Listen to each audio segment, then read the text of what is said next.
Magandang araw mga ka-5-9. Um, Excited tayo ngayon kasi mag-a-advance yung sahod natin. Yung mga sasahod sa 10, ayan, linggo yung 10, Sunday ang 10, kaya syempre advance yan.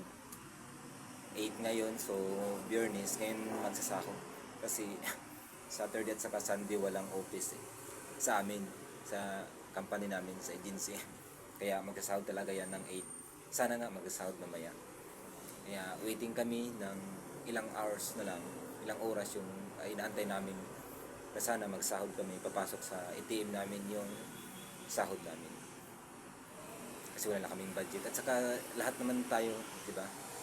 Lahat tayo yung pinaka hinihintay natin talaga bilang mga trabahante ay yung sahuran na pag malapit na yung sahuran natin, yung payday natin, so tayo masaya, para excited, kahit sabi na maraming utang na babayaran, na marami na yung nakalaan na yung para sa sahod mo, nakasiparit na yun, kung saan yung parati na ibibigay mo yung mga ganyan, mga nakabudget na ba, kung ano pa, 1D millionaire ka lang kasi isang araw mo lang mahahawakan yung sahod mo, yung pera mo. So mga sunod na araw wala na kasi binayad mo na sa utang, pinadala mo sa pamilya mo, ayan.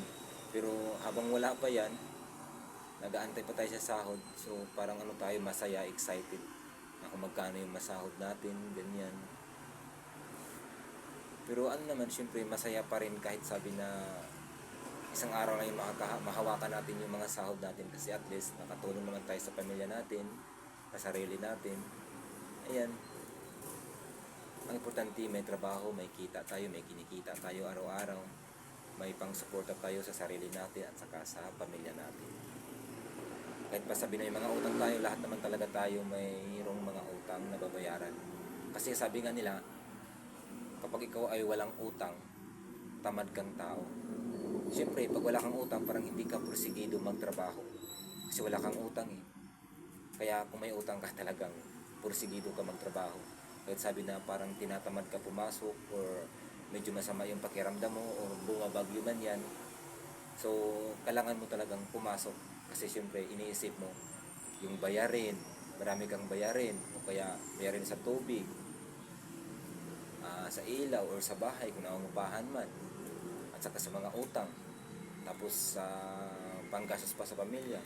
So kaya kailangan bawal ang tamad. Pero siyempre lahat naman siguro tayo may mga utang.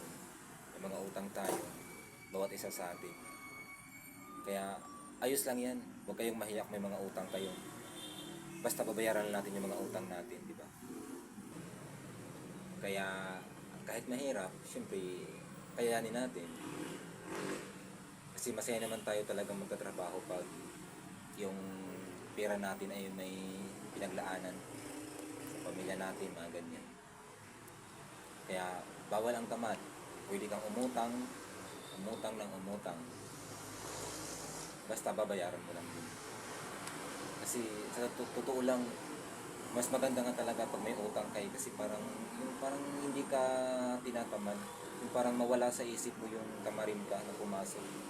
Laging nakatatak sa isip ko na, ay kailangan kong pumasok kasi may dapat akong bayaran. Di ba? Bukod yung sa kailangan pumasok kasi para sa pamilya mo, kundi yung parang iniisip ko rin na may utang ako, nakakahiya, baka di ko mabayaran sa susunod na buwan. Kaya kailangan kong pumasok para may pambayad ako sa utang, may sobra ka na pang budget din, di ba? Kaya huwag tayong mahiya na mayroon tayong utang sa mga kapitbahay o sa mga kakilala natin. Okay lang yan, ayos lang yan, kasi basta binabayaran naman natin yung utang, di ba? Yan lang naman eh. Kaya ayan, mga kapwa ko trabahante, mga ka-5-9, siyempre utang lang tayo ng utang, basta magbabayad lang tayo, walang masama doon.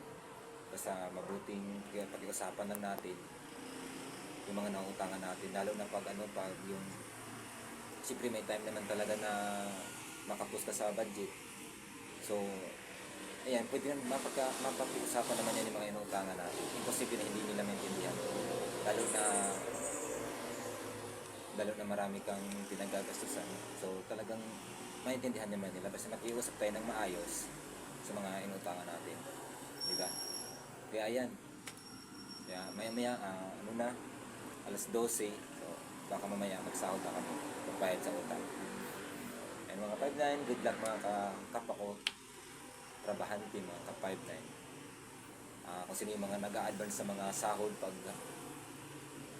ang sahuran ng 10 ay pumapatak ng Sabado at saka Linggo, syempre Friday, sahod na yan. Kaya happy sahod day sa ating lahat. Ayan lang, bye-bye mga ka-5-9.